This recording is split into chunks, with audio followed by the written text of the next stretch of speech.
pada akhirnya sepakat nggak sih Pak kalau misalnya peran keluarga itu sangat penting nih untuk mencegah penyalahgunaan narkotika? Sepakat sekali. Nah, Iya. tapi gimana dengan ada fenomena ketika ini kan anak-anak bukan cuma sekedar di rumah, tapi juga di bersama teman sepermainan dan juga sekolah gitu.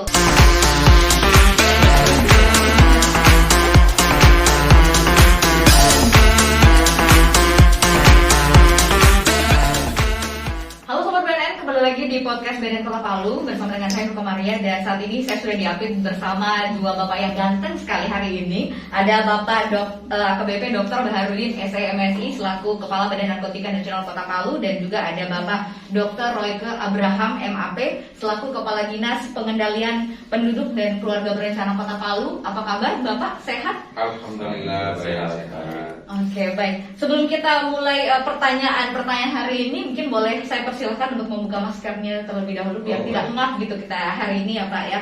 Kita kalau misalnya lihat Pak, sekarang kan anak ataupun remaja ini melihat bagaimana pencegahan dan penyalahgunaan juga narkotika, kalau misalnya dari OPD terkait ini sudah masif dilakukan gitu ya Pak ya. Tapi kalau untuk lihat perkembangannya sendiri, ini malah semakin naik Pak. Kira-kira apa yang menyebabkan hal ini terjadi, dan kita bisa lihat pada akhirnya nanti ini akan berdampak dengan remaja. Silahkan dari Pak Kaban. Baik, terima kasih. Bismillahirrahmanirrahim. Assalamualaikum warahmatullahi wabarakatuh. Salam sejahtera buat kita sekalian. Om Swastiastu, Namo Buddhaya, salam kebajikan. Jadi memang fenomena penyalahgunaan narkoba di Kota Palu hari ini sudah masuk pada ambang yang sangat memprihatinkan. Hari ini di Kota Palu penyalahgunaan itu bukan cuma pada level SMA atau mahasiswa, tetapi pada level anak SD pun sudah ada ditemukan.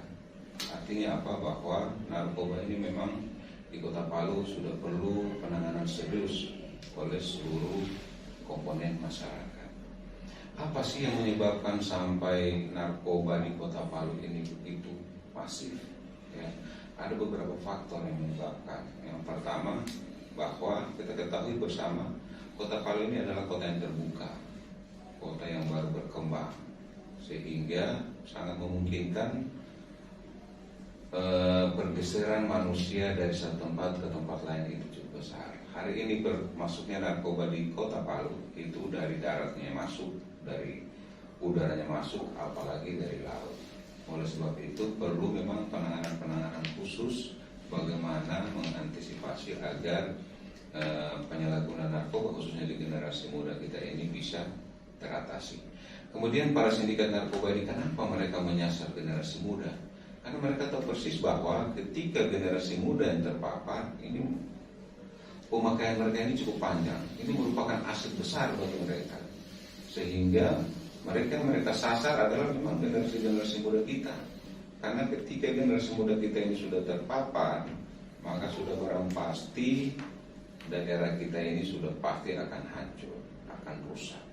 Nah, kemudian yang kedua, tentunya persoalan narkoba ini khususnya di generasi muda ini, karena generasi muda kita ini mencari jati diri, ingin mau tahu saya ini bagaimana, sehingga rasa ingin tahunya, rasa ingin coba-coba tanpa diimbangi dengan pengetahuan yang memadai, sehingga mereka terjerumus kepada narkoba. Di sisi lain, narkoba itu punya efek yang namanya ketergantungan. Ketika mereka sudah masuk, sulit untuk keluar. Nah, ini tentunya tugas kita bersama, bagaimana memberikan edukasi pengetahuan kepada mereka, khususnya usia-usia pancaroba ini, supaya mereka tidak menggunakan atau tidak mencoba-coba narkoba. Oke, baik. Kalau untuk dari Pak Kadi sendiri, kira-kira Bapak melihat apa sih yang menyebabkan kejadian ini gitu Pak? Bukannya malah semakin menurun, malah semakin meningkat, dan ini pada akhirnya bisa kena remaja gitu. Ya.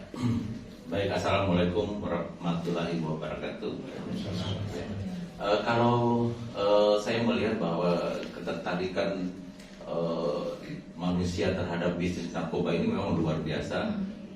Terbukti dengan banyaknya bermunculan pelaku-pelaku baru, meskipun sudah ditangkap dan bahkan diberi hukuman, bahkan sampai dengan hukuman mati, tetapi tidak pernah habis-habis mereka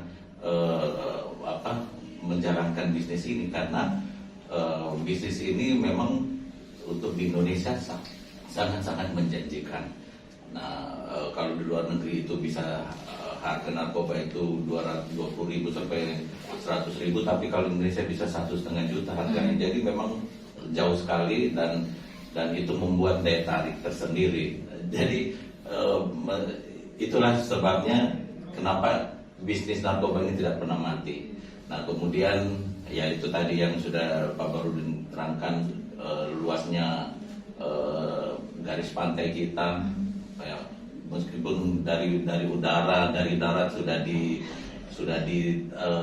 berangus sama BNN, tapi garis pantai itu yang terlalu panjang, terlalu luas, sehingga bisa saja narkoba tetap masuk.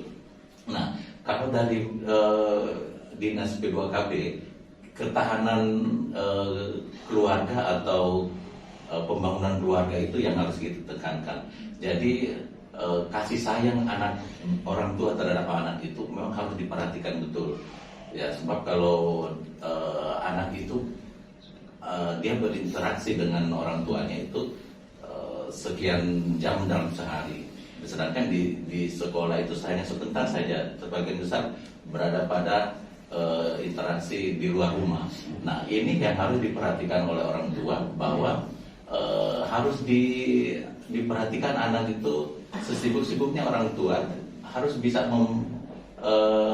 memberikan waktu untuk anak.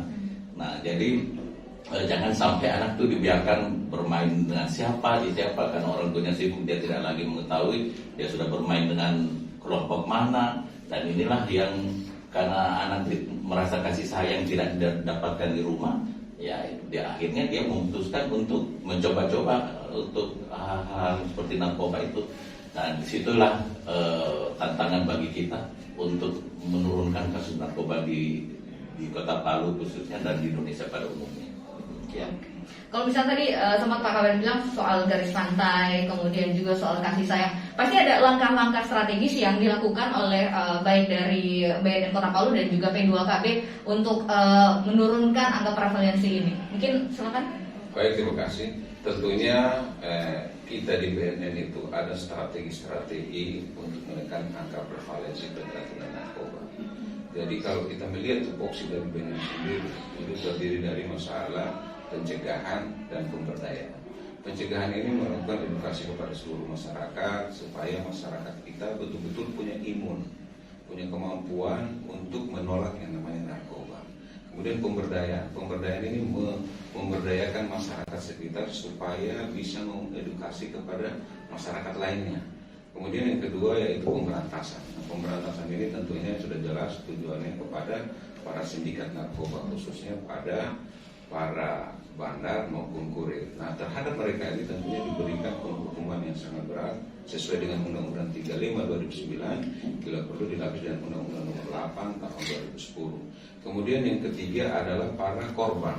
Nah, para korban ini adalah kewajiban negara, mereka harus diobati. Oleh sebab itu mereka ini harus direhabilitasi. Jadi strategi yang dilakukan oleh BNN adalah selain penegakan hukum juga adalah memutus mata rantai. Karena apa? Karena kalau cuma penegakan hukum, mata rantai ini tetap tidak terputuskan, maka para korban penyalahgunaan ini sampai kapanpun mereka akan membutuhkan narkoba. Nah, ketika mereka membutuhkan narkoba, seberat apapun sanksi yang diberikan kepada para sindikat, karena keuntungan yang begitu besar tadi, mereka tetap akan memasukkan narkoba di daerah kita. Oleh sebab itu, antara pencegahan dan pemberantasan ini harus imbang. Jangan sampai ada salah satu pilar yang tidak berdiri kokoh. Harus diharapkan kedua-duanya harus seimbang supaya antara permintaan narkoba dan para pelaku-pelaku kejahatan ini bisa sama-sama diselesaikan. Demikian. Oke, baik. Kalau untuk P2KB sendiri, Pak, bagaimana langkah strategisnya untuk penyalahgunaan narkotika sendiri? Ya, di P2KB itu kita mempunyai program, khususnya program disebut Bangga Kencana, yang Bangga Kencana kepanjangan dari pembangunan keluarga. Pembangunan keluarga kita mempunyai program Bina Keluarga Balita, Bina Keluarga Remaja, dan Bina Keluarga Lansia. Dalam Bina Keluarga Remaja ini disitulah letak kita bagaimana mengupayakan agar dalam keluarga itu orang tuanya sebelum kita intervensi kepada anak, orang tuanya harus diberi kesadaran yang benar tentang bagaimana dia mencurahkan kasih sayang itu ke dalam keluarganya. Nah, jadi sesibuk-sibuknya orang tua itu dia harus sempatkan meskipun setengah jam atau 1 jam untuk berdiskusi dengan anak dan bercakap-cakap dengan anak, misalnya dalam keadaan makan siang atau makan malam, dia harus sempatkan begitu.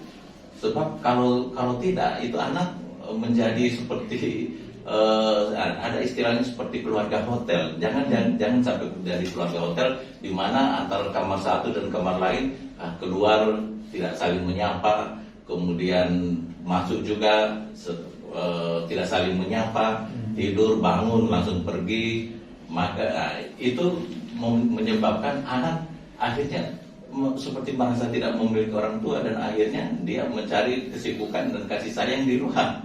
Nah, ini yang benar-benar sangat bahaya. Nah, dan bina keluarga remaja ini kita laksanakan dengan program Big Air. Program Big Air itu kepanjangan dari program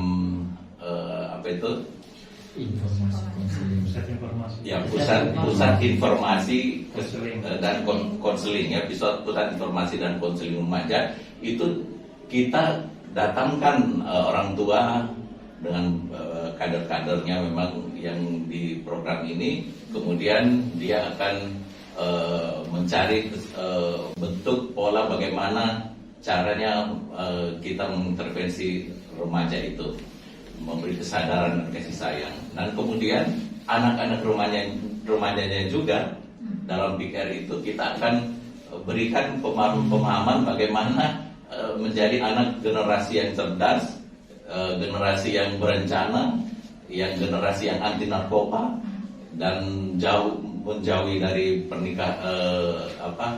dari seks bebas dengan tanpa kemungkinan kita kawin dini. Itulah yang kita lakukan mulai dari pertemuan di tingkat kota, kecamatan, kelurahan sampai dengan di tingkat RT RW, sehingga antara orang tua dan anak itu menjadi satu kesatuan yang tidak bisa dipisahkan dalam membentuk generasi muda kita, generasi yang cerdas, mandiri dan bisa diandalkan di Kota Palu. Demikian. Pada akhirnya sepakat nggak sih Pak kalau misalnya peran keluarga itu sangat penting nih untuk mencegah penyalahgunaan narkotika? Benar. Sepakat ya? Sepakat sekali. Nah, iya. Tapi gimana dengan ada fenomena ketika ini kan anak-anak bukan cuma sekedar di rumah, tapi juga bersama teman sepermainan dan juga sekolah gitu. Tapi ada yang misalnya kita nggak melihat soal jabatan orang tuanya, tapi yang terpandang, tapi kemudian anaknya menyalahgunakan narkotika. Nah, sebenarnya bagaimana Bapak melihat fenomena ini? Apa yang harus kita lakukan sebenarnya? Silakan Pak. Baik, terima kasih. Jadi sekali lagi saya katakan bahwa waktu anak paling banyak itu adalah di rumah. Setelah di rumah baru di lingkungan. Setelah di lingkungan kemudian di sekolah. Jadi sesungguhnya waktu yang paling banyak itu di keluarga. Oleh sebab itu perlu kehadiran seorang orang tua untuk bagaimana memberikan figur kepada anak-anak supaya dijadikan contoh. Nah, hari ini kita melihat bahwa karena dengan kesibukan yang begitu besar oleh orang tua, oleh kedua orang tuanya, sehingga anak-anak ini mempercayakan kepada pihak sekolah.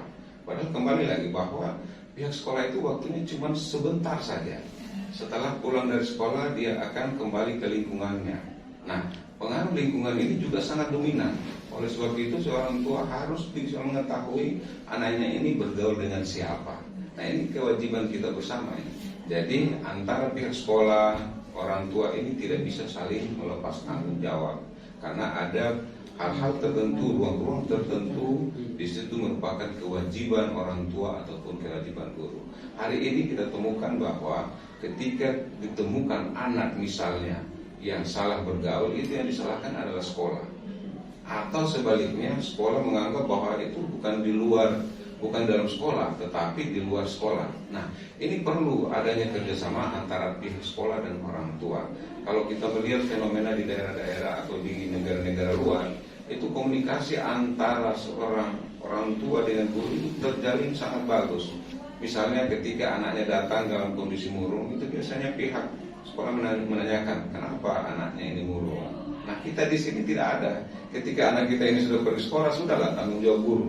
Begitu sebaliknya ketika anak sudah pulang, sudahlah itu tanggung jawab orang tua. Padahal mungkin orang tua karena sibuk, sehingga anak ini mampir dengan teman-temannya, disitulah dia terpengaruh. Kemudian yang lebih penting di sini adalah bagaimana keluarga itu dijadikan sebagai figur. Nah, karena pada usia-usia tertentu anak-anak kita ini mau mencari jati diri kepada siapa sih saya berkiblat. Nah, hari ini para anak-anak kita yang terpapar narkoba itu mereka memfigurkan para sindikat ini. Kenapa begitu perhatian para sindikat ini? Nah, kenapa para sindikat ini begitu perhatian kepada anak-anak? Karena mereka memang sengaja merekrut anak ini. Contoh misalnya ketika anak belum makan, ditanya, kamu sudah makan belum? Nah, dikasih uang. Nah, setelah itu mereka dimanfaatkan untuk mengedarkan narkoba. Nah, ini yang kita khawatirkan. Nah, di mana kontrol kita bersama antara orang tua, guru, dan masyarakat. Oleh sebab itu sudah waktunya kita bersama-sama harus bersinergi, baik masyarakat, sekolah maupun pemerintah untuk bersama-sama ambil ikut bagian dalam menyelesaikan masalah narkoba ini. Terima kasih. Oke. Dari Bapak sendiri gimana Pak untuk mensinergikan antara sekolah, kemudian teman permainan dan juga di rumah sendiri? Ya, saya kira yang dikatakan Pak Kepala BNN tadi sudah tepat sekali ya. Kita tidak boleh saling menyalahkan, ya. Sebab orang tua juga mempunyai peranan tersendiri dalam mendidik anaknya, begitu juga guru dalam mendidik anaknya, dan peran pemerintah atau negara juga perannya sudah jelas. Jadi saya kira dengan keterpaduan yang kita laksanakan ini, kita tidak perlu menyalahkan untuk kalau ternyata anak kita jatuh ke dalam narkoba tersebut, kita harus bersama-sama mengangkat dia, memberi perhatian dia, jangan sampai kita kalah dengan pihak-pihak sindikat. Ya, pokoknya kita lawan dengan kasih sayang, memberi dia perhatian dan memberikan dia kasih sayang yang dia butuhkan. Nah, jadi dengan demikian saya kira kalau kita lebih kuat daripada kelompok sindikat itu, ya pastilah kita akan bisa memerangi narkoba ini. Oke. Dengan melihat seperti itu, apakah dari OPD terkait butuh program baru lagi atau bagaimana nih Pak? Baik. Jadi sesungguhnya seluruh OPD itu sudah punya program. Nah, cuman selama ini masing-masing ini bekerja parsial, bekerja masing-masing. Nah, ini yang kita butuhkan supaya bagaimana masing-masing OPD ini kita sinkronkan program-program kita, sehingga apa yang kita capai ini, apa yang kita kerjakan secara bersama-sama yang tadinya berat, suatu pekerjaan apabila dikerjakan bersama sudah pasti ringan. Kemudian yang kedua, kita bisa menghemat sumber daya, baik sumber daya manusia maupun keuangan. Kalau misalnya pekerjaan kita keroyok. Nah, hari ini yang kita harapkan. Alhamdulillah hari ini saya didatangi oleh Pak Kades. Ini tujuannya adalah bagaimana mensinkronkan program di dinas dengan BNN Kota Palu. Saya pikir ini langkah maju untuk kita menyelesaikan masalah narkoba di Kota Palu. Oke. Awalnya banyak yang mengira, dan mungkin ini termasuk saya mengira bahwa P2KB tugasnya hanya di bagian KB nih Pak. Ternyata ada juga gitu ya di bagian. Kita punya program Bangga Kencana Semarang untuk Kota Palu. Ya, artinya pembangunan keluarga, kemudian pengendalian penduduk dan keluarga berencana. Jadi ada 3 program besar yang dilakukan dengan Semarang. Ya, berarti kepanjangannya dari